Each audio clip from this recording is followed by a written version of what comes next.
All right. What is up, everybody? We are here and we are live. Flyers versus Leafs watch party. I just got to fix my stuff around here. Yeah, this is something I have never done before, ever. I'm usually when I watch games, usually with my dad or someone like that. And yeah, I really excited for this. Again, this is a little bit different than what I usually do. Usually, like the podcast is live, all of that stuff. But all of the things that I've, I guess, done over the years, it's definitely something that I've wanted to do before.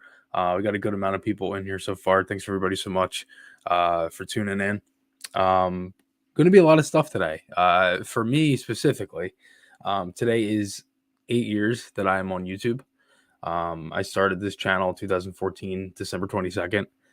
That was part of the reason why I picked today's date too. For the games, there's 4 dates for the watch party stream. So if you enjoy this one, again, those dates are on there as well. Susan, thank you so much. First time at a watch party, go Flyers, love it.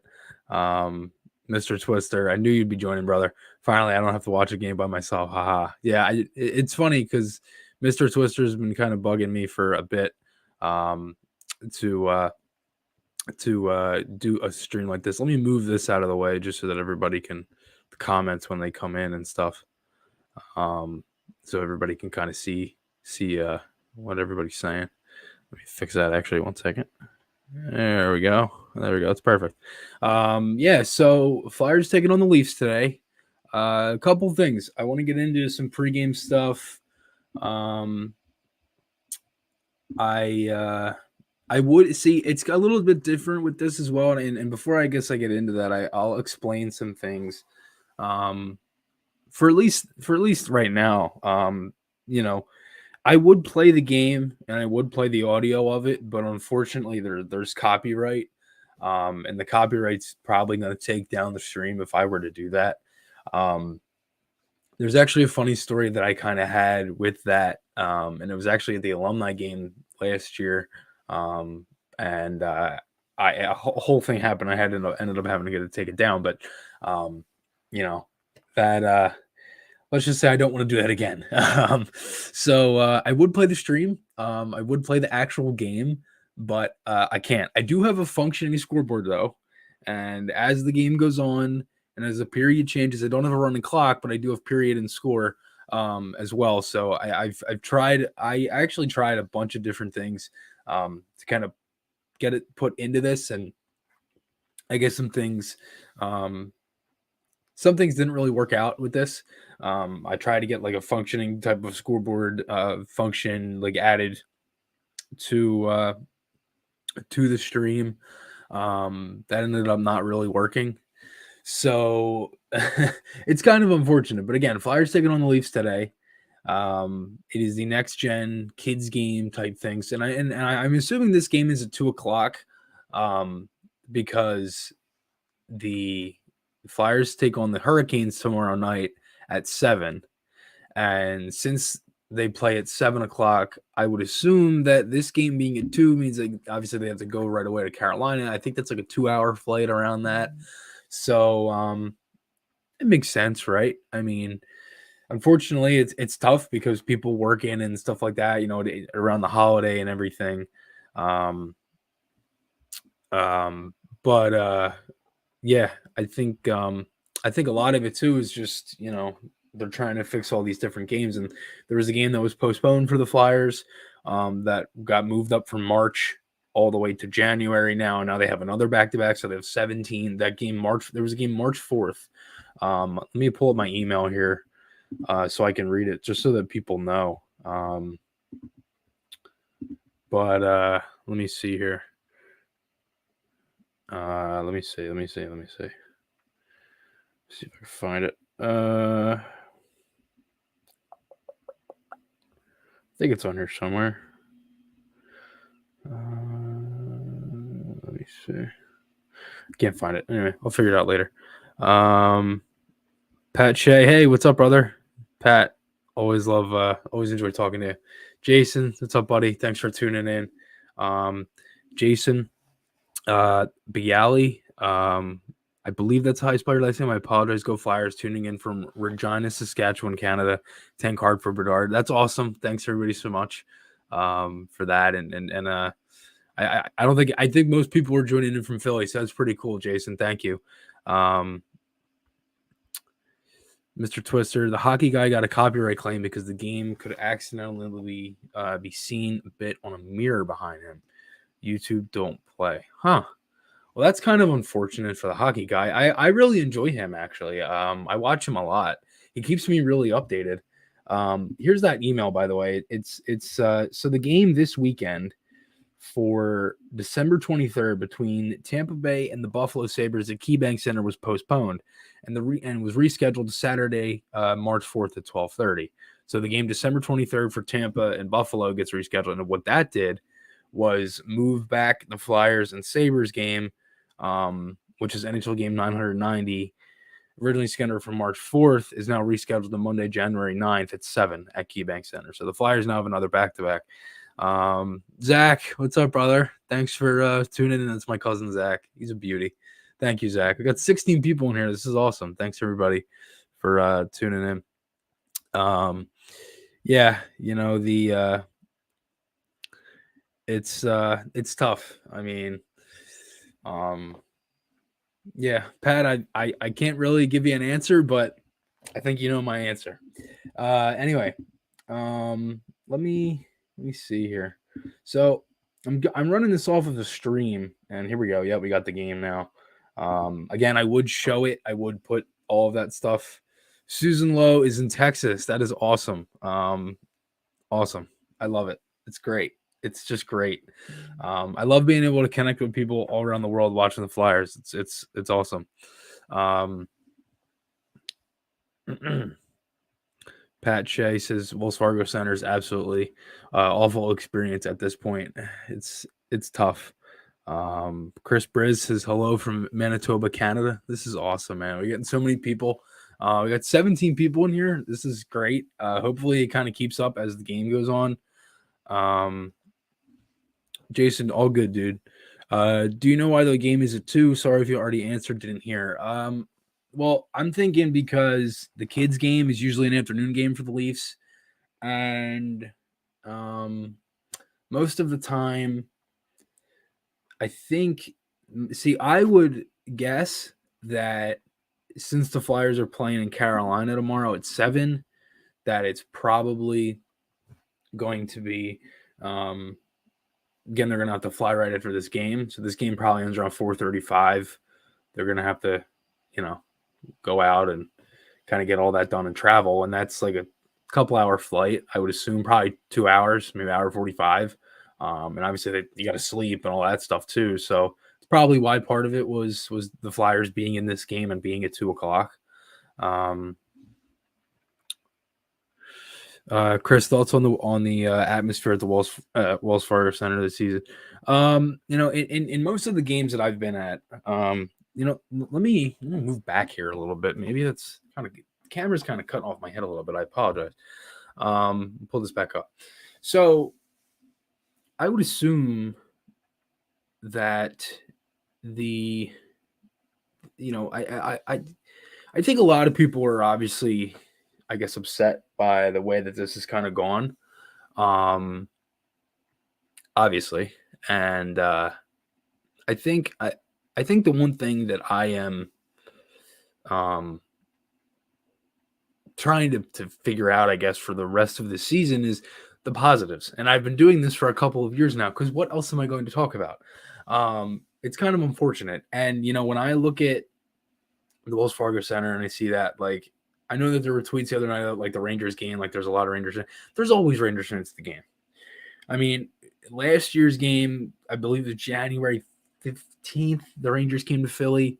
And they just took over the arena. And it doesn't surprise me. The Rangers are a good team. Like, I think there's been some games that have been a little low in attendance. Like the last game I covered for Philly Hockey Now, on Tuesday against Columbus, the 5-3 win.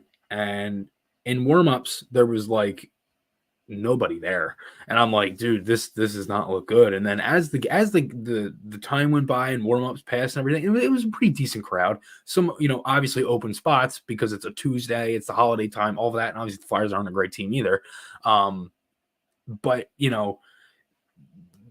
all that stuff can factor into it as well. And I don't know if COVID is still an issue. I think actual ticket sales are still pretty good, depending on the actual seats and if people are there and all of that stuff. The jersey I'm wearing is the reverse retro. Let me just stand up. I just have a blank. It's just blank reverse retro. That's all it is. No,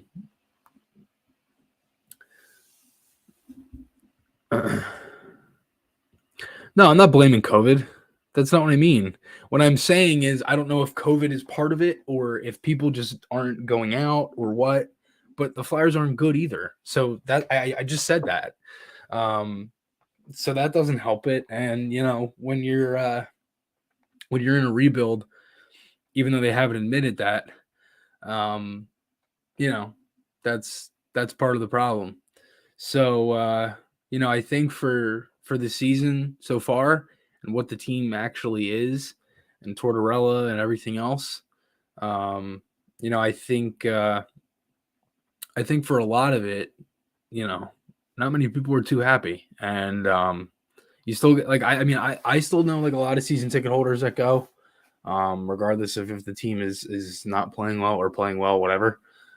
Some games have been less packed than others. I covered a couple games this year that actually were pretty packed. The Calgary game, again, it was Hockey Fights Cancer Night as well, so that was probably part of it. Also, Calgary is a team that only comes in once. But usually, again, the Flyers have always had good attendance. Are the Leafs wearing their black jerseys? The warm-ups just came up. I'm assuming the Leafs are wearing their blacks. That's what it looks like. I can't tell. They have the overhead angle. Best and worst contracts on the team. Probably Hayes is up there. I don't think they should buy a Hayes. Let me try to fix this camera a little bit. Let's see if I can get this. Is that better? Yeah, it's better. You can see my fat head more. There we go. Perfect. Yeah, we got 17 people in here. And again, I would show the audio and all that stuff, but again, copyright, I don't want this to get taken down. So again, I apologize for that. Again, this is gonna be a lot of fun. This is the first time I've ever done this. We got people in here from Saskatchewan, Texas, Manitoba. There was one other one. Jason's tuning in from Regina. Susan Lowe is from tuning in from Texas. Chris Briz tuning in from Manitoba. And I think that was it. Maybe there was one more. No, maybe that was it. I think so. Yeah. Checking in from South Carolina. That's awesome. Harrison T. Otto. Love it. Thank you so much. 8 years for Sanheim is a bit much. Money is okay, but the term is too long. Probably. I think the audio I think the money, I don't even know why I said audio. I think I looked at my computer and the audio button is muted. I have a lot going in my head right now. I think the money for Sanheim is fine because for most of his contract and his years and the actual the progression of his deals have been up in raises. Like they've gone from I think he made 2.5. Let me look that up actually, so I don't. Let me see here. Let me just put this up. I'm getting a little Wi-Fi symbol. I hope I'm not losing anybody.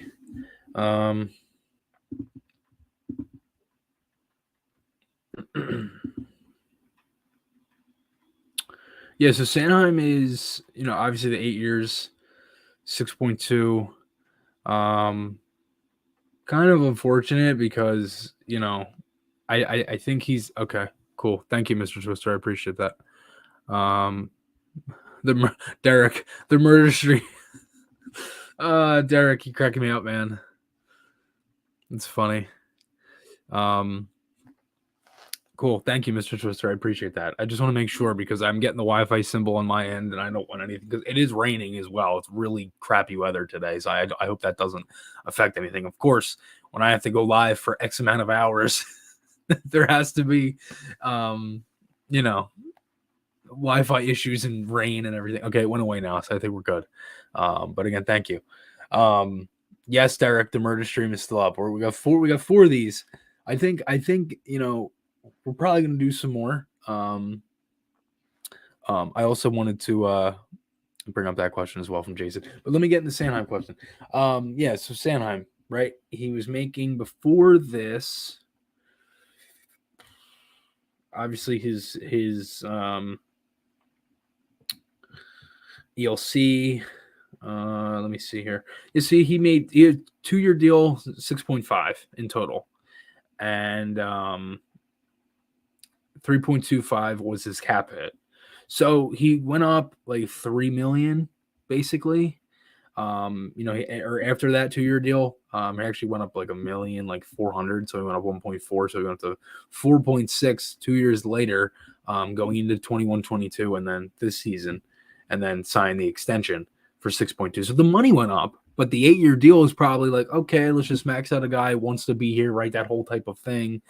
So yeah, that's true as well. Mr. Twister says, I stream on Twitch, so I know that that chat telling you how the stream looks is important. Thank you. I appreciate that. Derek says those J Fresh cards really think Sanheim is the greatest 5v5 player of all time. It's wild. You know, it is crazy because I think he's always like a really good like analytical player. Maybe I'm wrong about that, but I tend to look at the analytical stuff sometimes, and a lot of the stuff that I realize is like, again, I'm not a math guy. I'm not a math guy. I'll admit that to anyone. My parents are probably cracking up right now. I'm not a math guy. I bombed math. My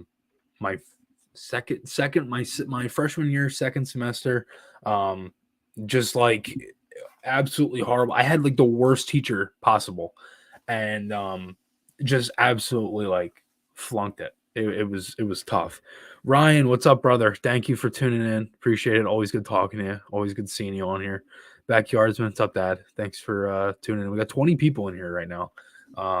Again, this is a lot of fun. I love doing this stuff. I really do. I can't believe we got people from all over. We got people in Saskatchewan, Manitoba, Texas, South Carolina. Love it. Absolutely love it. This is great. Derek says, yeah, Sanheim was always solid in that regard. Not sure what in his game leads to that. Might have to track him eventually. Yeah, I know that's true. I mean, I think there's different variables of kind of what like can, I guess, feed to that for Sanheim. You know, I think for him, the way he plays, the way he rushes the puck up the ice, all that different stuff. And yeah, you know, I think a lot of it is also the fact that I think he does a pretty good job of exiting his zone, and I've actually really liked his pairing with York. I would assume since the Flyers are coming off of a win that the lines are most likely going to stay the same. The only really change is that Sandstrom is not on the trip. So Samuel Urson got called up. Not sure if he is making his debut. I probably should check Twitter and all of that other stuff as I do this, because let me see here. So lines, I just got the lines as well. Carter Hart is in net. I have to also make my Google Doc for my notes for the post game video, so we will do that as well. And I don't know what I'm doing on my other computer here. This is rough. There we go. We got it all set up now. We're good. We are good. Okay, let's pull up Google Docs and get this in here. Carter is in net. Yes, Carter is in net today. I will read the lines, not lides. I'll read the lines in just a second. This is what, game 34? I think. I can't add, so let me uh-oh. I gotta add. I gotta do math. Let me look here. NHL 11, 15, right? I think 10. That's 25 and 8. Yeah, 30. This is game 33. 33.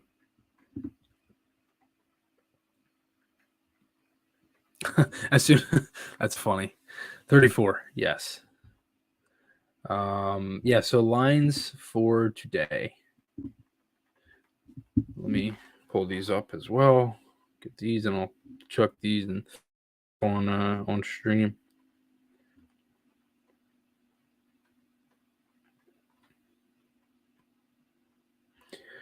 All right, so we have Van Riemsdyk with Frost and Tippett, Farabee with Cates and Konechny, Hayes with Lawton and Allison, Delorier with Brown and McEwen, Provorov and Ristolainen, York and Braun, Sanheim and D'Angelo. That's the third pair that's at least slated in warmups.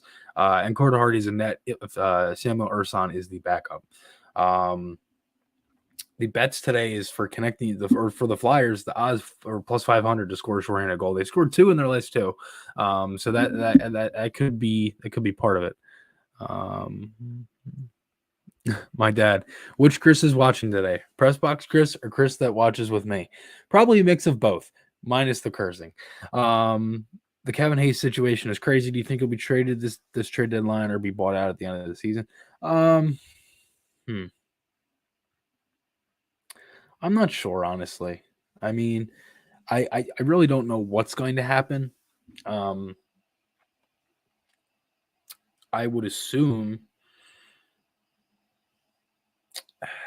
if anything were to happen, I think it would probably be in the offseason, if anything. I don't think it's anything mid-season or anything like that. I think it's all going to be like after the fact. But maybe I'm wrong. We'll see what happens. But again, we're gearing up for the Flyers here. Just in a couple minutes, puck drop. Again, we got 18 people in here. We've had most, I think, 22, 21. Got a good amount of people in here. I doubt they'd buy him out. I don't think that makes any sense. It's really not that bad. Like if you break down the actual cap, like if you go to Kevin Hayes on Cap Friendly, let me just pull this up. Let me see here. Hayes, just pull him up.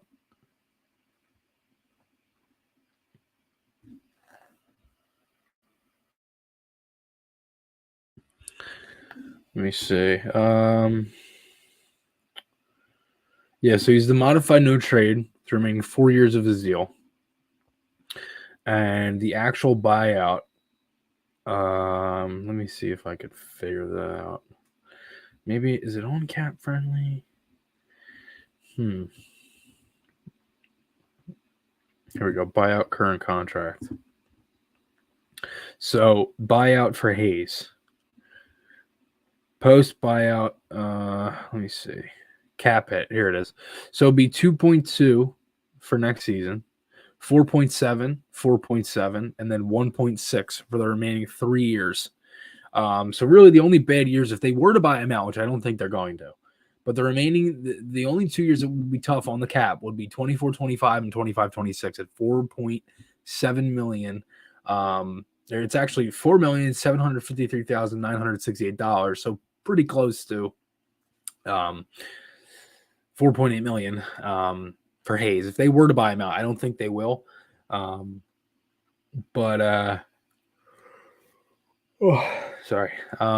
Yeah, I mean, look, for Hayes, I think a lot of the things too is like, you don't want him to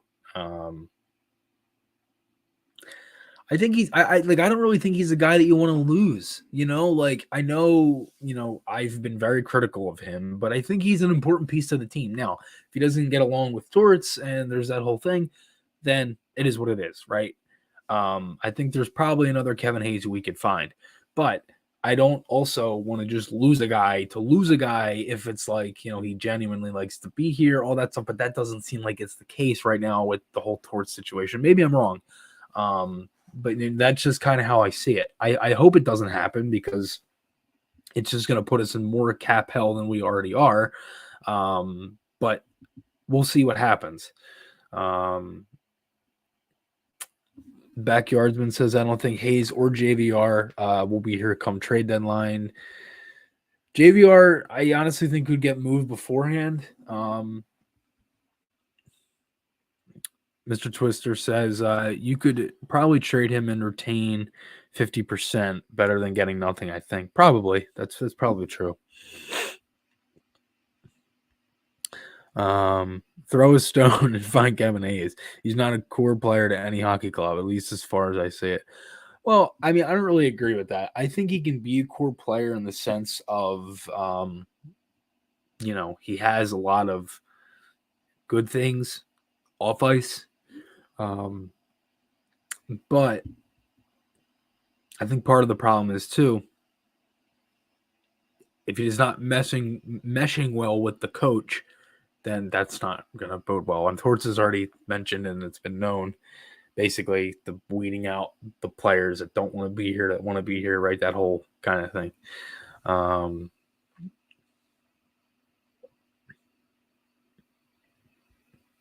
Harrison T. Otto says, I doubt anybody is going to want to pick up Hayes with that contract. JVR will definitely be going come trade line. Probably true. That's probably true. Where is Boston slotting in Kevin Hayes and over whom? I don't know. Maybe Craig Smith. He got placed on waivers the other day. Like I remember hearing something that like Montgomery and him aren't like really meshing too well together. Maybe that's part of it.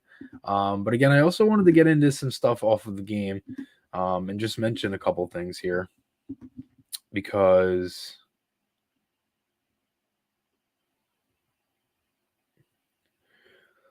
let me see here. Let me see if I could find it. I'm really having a hard time finding my email for some reason. I literally just had it up, so here it is.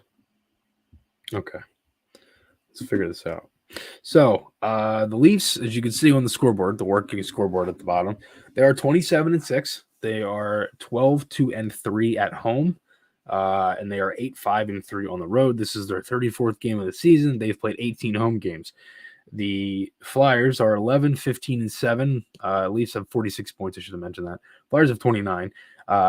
This is the Flyers' 34th game. They are 7-9-1, and on the road, and again, that's at home. And then road 17 games played on the road. They're 4-6-6. Actually, not too bad on the road for what it is. The 6 overtime games, being at home. Leafs are obviously having a really good season. Matthews already with 38 points. Marner 38 points. Nylander 36 points. Tavares 30, Bunting 23, Riley 16. Morgan Riley has no goals through 20 games, all 16 assists. That's honestly crazy to me. Ristolainen still has no points, by the way. Let me go down to the Flyers. Highest point getter, obviously Hayes, 9 goals, 20 assists. Konecny is right behind him with 28, and then Tippett, Farabee, both with 16. D'Angelo 14, Lawton with 13, Sanheim with 13. This might be the year that Lawton gets around like 15 goals. That's probably around that point. Cam York through 6 games, 4 points. He's played well. I've really liked York for most of the season. Wade Allison coming back as well. Carter Hart obviously getting the start today. 282 goals against average, 912 save percentage going into this game.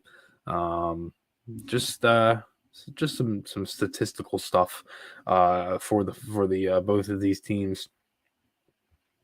The Leafs in their last 10 are 7-2-1. Flyers are 3-5-2. In 1-goal games, the Leafs are 8-1-6, and the Flyers are 5-3-7. And once the game has basically gone outside of a 3-goal lead, the Leafs are 9-1, and the Flyers are 2-12. So that kind of shows you a little bit there. But 2-goal games, Flyers are 4-0. They've come back obviously 2-0 a couple times. Leafs are 3-5. Scoring first, Leafs are 13-3-3 on the season. Flyers are 3-5-2, and the opponent scoring first, the Leafs are 7-4-3, and they are 8, and the Flyers are 8-10-5. So the Flyers obviously still struggle whether they score first or not, and the Leafs have been able to score first a good chunk of the time since 13 of their 20 wins they've scored first, and pretty much most of their season. But on their 7 games and the opponent has scored first, they've been able to win as well. So there's that. But the Leafs are a very good team. Against the Metropolitan Division, they're 6-3-2. So there's been a lot of stuff that the Leafs have done. I mean, the Marner point streak was really something. Just a lot of good things that the Leafs do. They're a fun team to watch. They're good. They're fast. They're strong. They have a good power play, like all of that stuff. And when you're looking at it that way, it's tough. But we'll see what happens. Isaiah, what's up, brother? What's up, fella?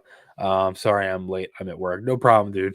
I know it's a weird time for the game. 2:00 on a Thursday. It's kind of weird. 4-0 and 2-goal games. Oh boy, sounds like territory ripe for regression. More L's. That's funny. Mr. Maher, what's good? What's up, brother? Thanks for tuning in. Ryan Begler says Carter Hart stole a lot of games for us. Mr. Twister, 0 points for Risto. What the GM see in this dude? I'm not sure, honestly. I have honestly no idea, if I'm being honest. I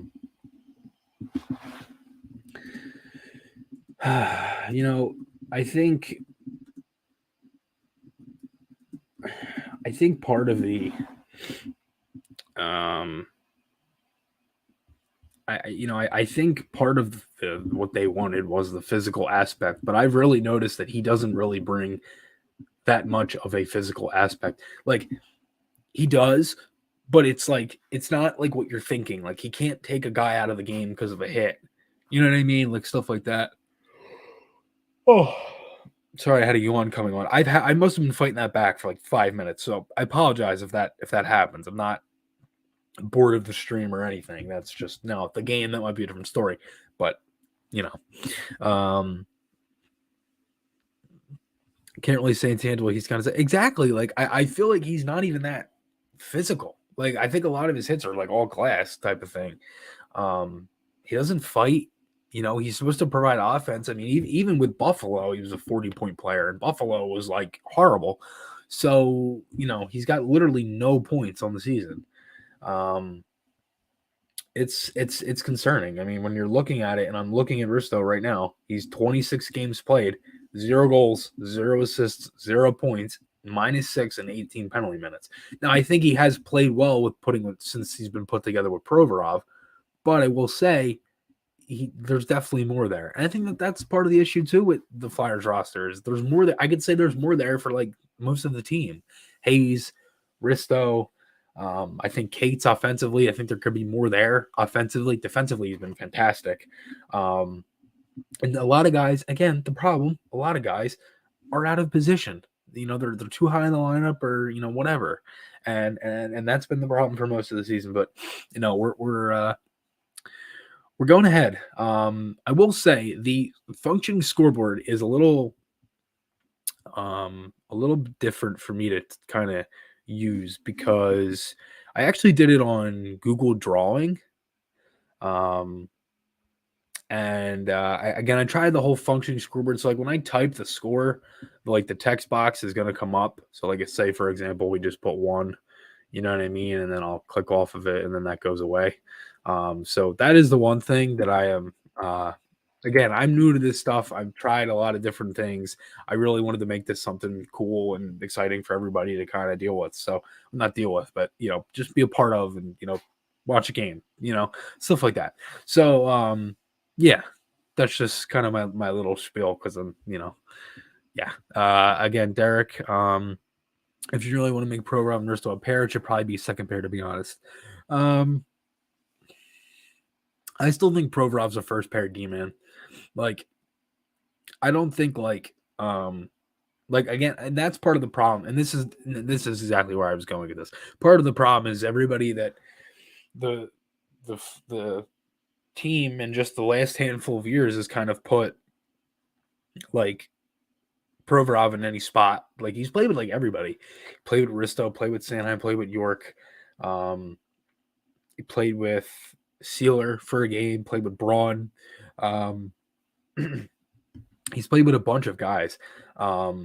Like, if you look at pretty much the entire defensive roster over the past handful of years, he's played with a lot of guys, and it's kind of unfortunate because I think it's kind of hindered him a little bit. I think part of the problem with that too is, you have a lot of guys that are like just so high in the lineup, and like it really messes with the team, and I guess the overall like functionality of what you want these certain players to develop as, if that makes sense. Like, I think part of the issue too is like there isn't any like I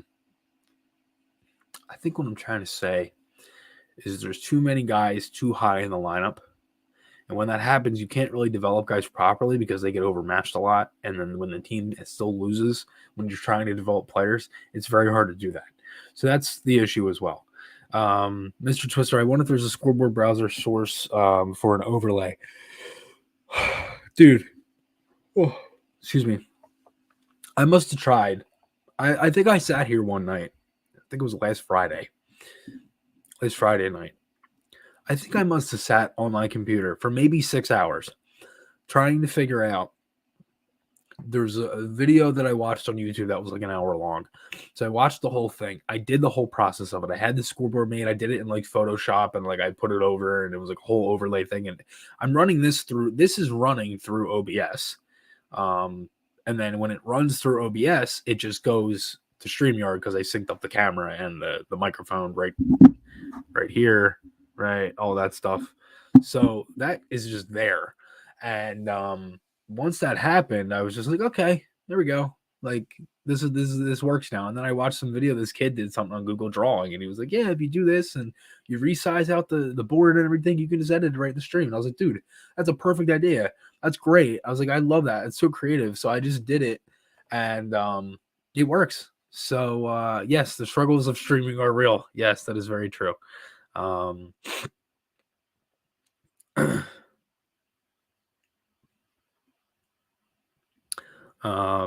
There's no consistency for Pro. He has to adjust his play time. That's the problem. Like, I think that is definitely part of the issue. Is he has to adjust the way he plays, with I just think he has to adjust all the time, and that's not good for a defenseman either, because he's still younger too. I mean, what is he, 26? Yeah, Leafs got their black jerseys. Game is getting underway. We are getting into the beginning processes, or the beginning process of first game here, first live stream. We're starting up. Flyers taking on the Leafs, 2:00. See what happens. These Leafs jerseys are nice. The black jerseys, they're nice. Those are cool. All right, see what happens here. Cates against Matthews, opening draw. We're on their way. Flyers win the draw. Oh, here we go. Brody goes back. Another TK. Good pinch by Risto. Kept that alive. Down low. In front. Oh, Flyers almost scored right away.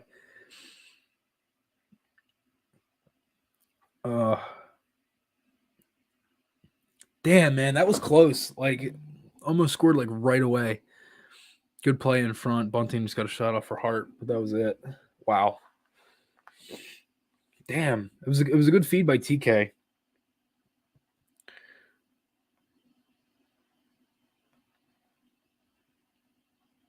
Wow, that was a nice pass. Like, yeah, the jerseys are yeah, I think it is the double-sided ones. I'm not sure. Yeah, Robert, the game is now right now at 2:00. Leafs are in the zone. Well, that went wide. Here we go, Tippett. Here we go, Tippett. Dude, I love when Tippett gets those legs moving. He just goes. Like,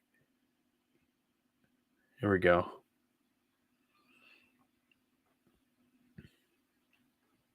Pretty fast start so far. It's been like really fast paced. It's only been like a minute or two. My dog is barking. If anybody can hear that. Nice play by D'Angelo. Here we go. Here's Frosty. Playing home. Playing at home.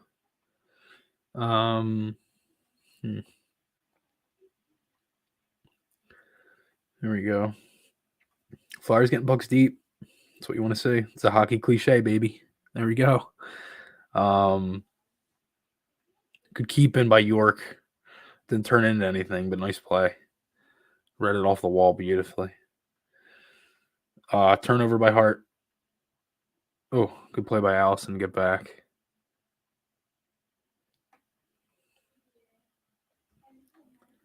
Hayes is like deep in the zone. They couldn't even get it in. All right.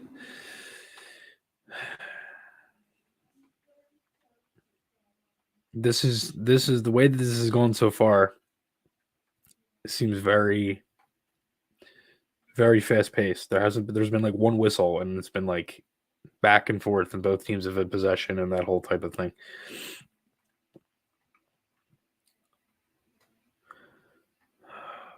Here we go. Here we go. Is that icing? No. Brody went back. Okay.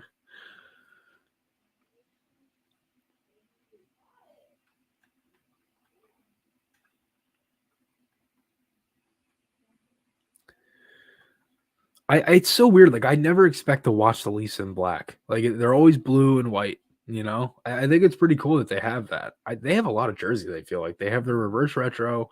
That's their alternate. They're home. They're away. I think they have another one, but I don't know. Maybe I'm wrong. I usually watch that aesthetics guy who does them jerseys, and oh, that almost went in. Connecting's buzzing already. You can see it. Like, this line is just like they're on it. Oh, that tip went high. Shoot that. Oh, Farabee creeping. That's a good shift from this line again. Yeah, again, I'm on stream, so I'm a little delayed as well. Oh, D'Angelo. Oh, T got tripped. That's penalty. There we go. Power play. All right, going to the power play. Keep that in. Keep that in. All right. Great shift. What a great shift by that line. That was like fantastic. They kept play alive. They cycled it. D'Angelo. It's so weird. Every time I type my notes, it says D'Angelo instead of D'Angelo. See if they get a goal here. Who's that on? Nylander. Nylander hook. The jersey says milk because of their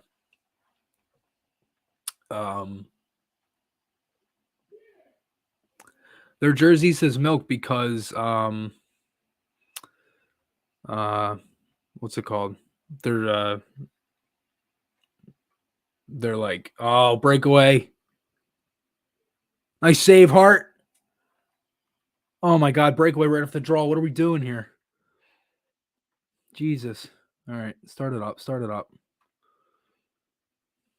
Oh my God. Marner almost made it 1-0 on breakaway right there. Nice play to get around. Nice play. TK. Goal. Uh-oh. Goal coming. I'm behind. Shoot that. Yeah. There we go. Beautiful. Who was that? Tippett or D'Angelo? Let's go. 1-0. Great start. Oh, let me just fix that. There we go. There we go. 1-0 Flyers. Tony D'Angelo. Hart with a great save, dude. He read that beautifully. Like a lot of like that forehand move where you kind of cut back, like that can get the goalie moving. Nice pass by Hayes. What a bullet by D'Angelo. There we go. 1-0, baby. 1-0.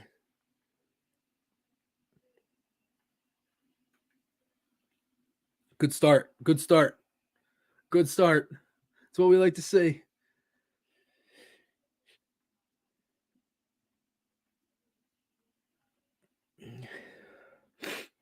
All right, Leafs are coming back here. Now that's the only issue with this is like when the Flyers, when they have the lead or they score or anything, they've given up plays like that, and like the teams come back and tied it like right away. I'm getting the Wi-Fi thing again. I hope it's not bugging out on anybody. But 1-0, Flyers lead. Tony D'Angelo with a power play goal early. Another chance here. Oh, Lawton just missed high. It's been a good start for the Flyers. They've had a lot of plays to the net, winning a lot of battles. They've got good speed. Here's McEwen. Can't shoot it. Damn it. Kind of lost it a little bit. He could have drawn that could have been a hook right there on the Leafs or a hold, whatever. They didn't call it though. And he went on to play. This is a good start for the Flyers. First 5 minutes, at 14:48. Good start so far. Really good start. I mean, they've only have one shot on net credited, but I couldn't believe JVR didn't shoot that though. Like he was wide open in the slot. They just showed the replay of it. It was a good screen in front too. It was actually by the Leafs defenseman that did that. It wasn't even really the Flyer. Van Riemsdyk or Frost in front. So D'Angelo puts it up, or puts the Flyers up 1-0 early. Tip it in on the forecheck. Nice play by Frost. I love when he does that, man. That like L1 type of play, like in NHL 23, when like you just lay down. They are skating well. Like they definitely have their legs early. That's for sure. 100%. Oh, turnover. Put deep in the zone. Here we go. Frost a little breakout. Sanheim. Here's Tippett. Oh, get that deep. There we go. Nice play. Nice good exit. Good play by Frost. Just get it deep.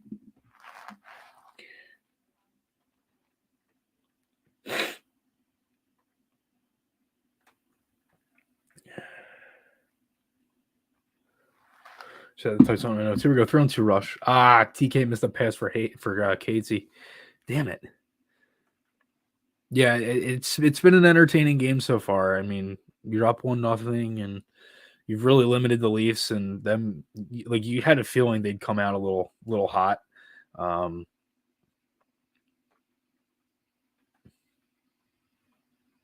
Got you, Mr. Twister. Appreciate you, brother. Thank you, man. It sucks because like some people, like my dad's watching the game downstairs, and I heard him yell before they scored, so I knew a goal was coming, which I was good to see. I mean, the power play hasn't been too bad. In recent games, it's been pretty decent. Shorthanded, they've actually been better. Nice play by Lawton. Flyers are doing a good job on the back check here. They've really like gotten in on the Leafs. Actually really created a good amount of good exits. 3-on-2 for Toronto. D'Angelo, whoa, that looks a little scary. Good play by Hayes getting back. Marner, where is that? Hart saved it. Nice save. It was a good save. All right, going to TV timeout now. Good start. Good start so far. Flyers have really owned this game. 1-0. Tony D'Angelo put the Flyers on the board. We got 23 people in here. Again, just gonna type my notes real quick.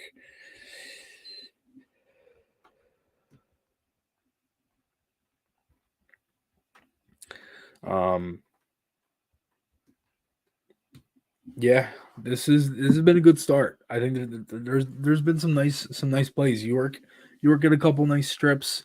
Um, just exits out of the zone. They've been pretty good defensively, been responsible, all that stuff. The stuff you want to see, right? I mean, you're going into Toronto. Good start so far. Good start. Oh, sorry. Keep yawning. Tired.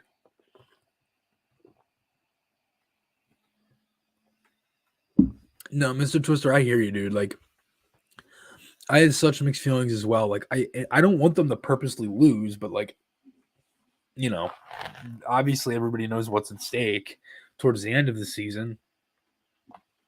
Um, TDA, Tony D'Angelo, baby, 1-0. Love it. Real good start. I mean, again, seriously, we got a good amount of people in here. We got people watching from Saskatchewan, Texas, South Carolina. There was one other one as well.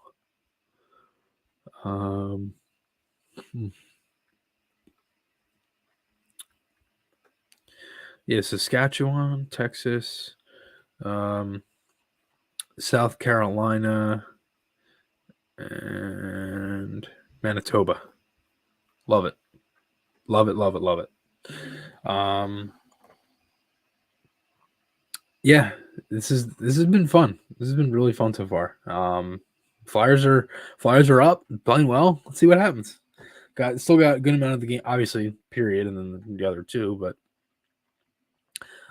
Isaiah's tuning in from California. This is awesome. See, like little plays like that like Cates makes, like he gets that little stick check in and stuff like that. Like, I know I'm talking like on like the game is. This first line looks fantastic so far.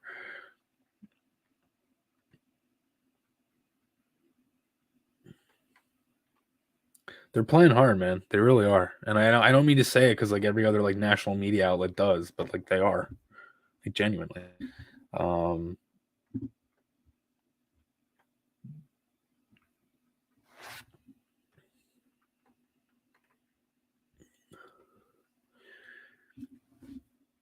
This is from my dad. What you guys don't know is that a little over 7.5 minutes into the game, if Chris wasn't doing this live stream, he dropped at least 20 F bombs by now. It's probably true. Yeah, that sounds about right. Again, we only have one shot, and it doesn't like. And the Leafs have three, but they haven't had like anything really too threatening besides that Marner play. Well, I don't really think it was that threatening either.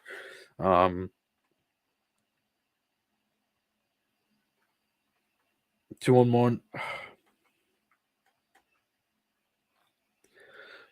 2-on-1 with Frost, JVR. Damn it. Could have got one there.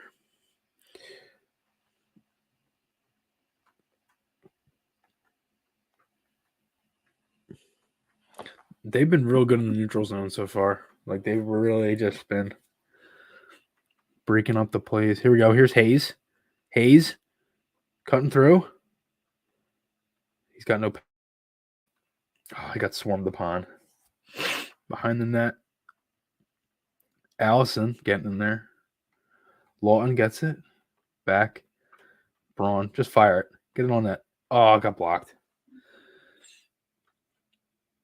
Yeah, I keep getting the Wi-Fi symbol, so I apologize if it kind of like comes out so far. We got 10.5 minutes left. Flyers up 1-0. Shots are 3-1 Leafs. Flyers are playing pretty good. Yeah, good start to this game. Ristolainen took in a big hit.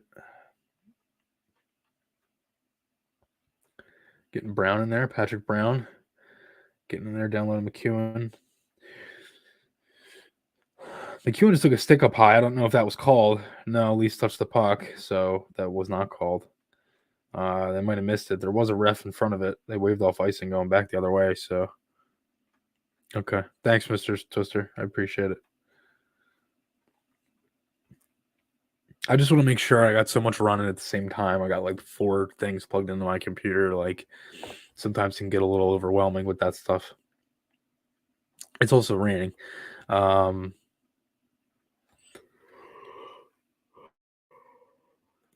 here we go, Kate's. Oh, just missed Farabee. Damn it. This line has been all on it, like all over it so far. Like it's like every time they've been on the ice, they've been in the offensive zone for a good chunk of time.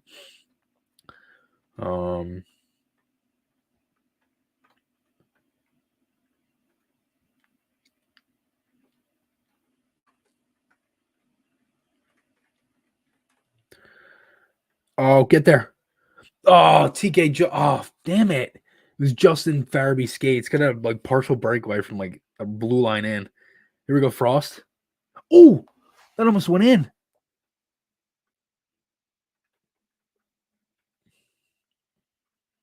Damn it, man. They almost scored there.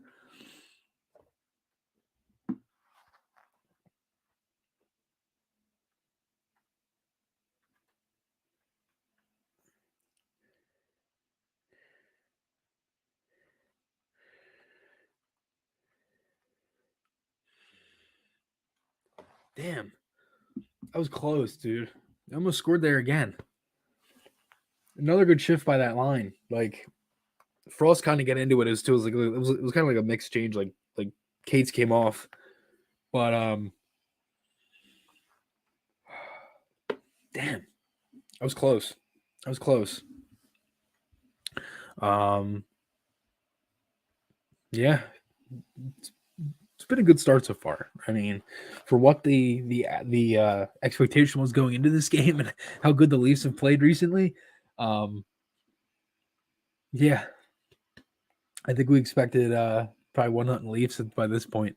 Good start so far. Real good start.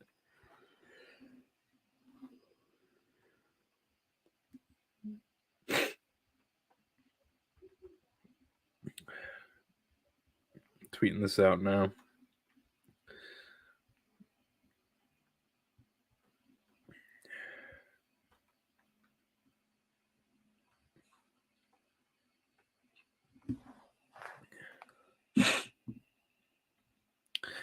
Mr. Twister, I think I'd be more upset if I was a Leafs fan. We have low expectations for the Flyers, but the Leafs are supposed to be something and never get past round one. That's a good point. I mean, you know, I think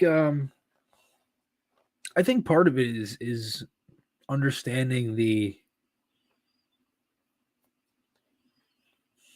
I guess the history that's behind both the teams too. Like if you watch the Flyers in like the 80s and like the 90s and like even the 70s when the team won, like you know, you'd expect a little different stuff and I guess you'd think of it differently.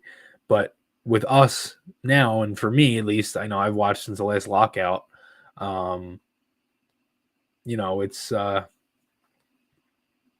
been tough because this is really all the hockey I know. So I'm kind of used to it, you know. Like when they play good, I'm like, oh wow, like that's why the 1920 season was so fun for me because they actually were like a fun team. Um, but they just showed that replay, Konechny and Matthews fighting. Um,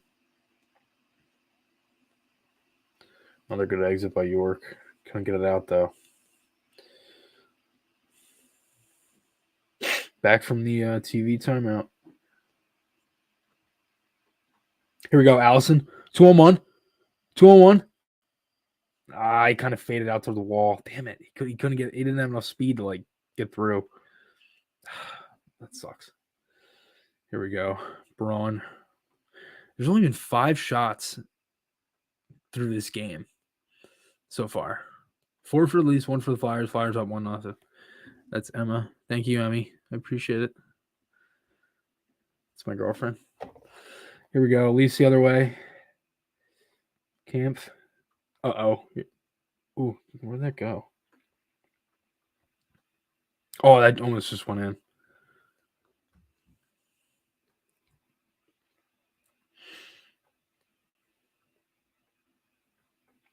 Here we go, TK. Here we go. 2-on-1.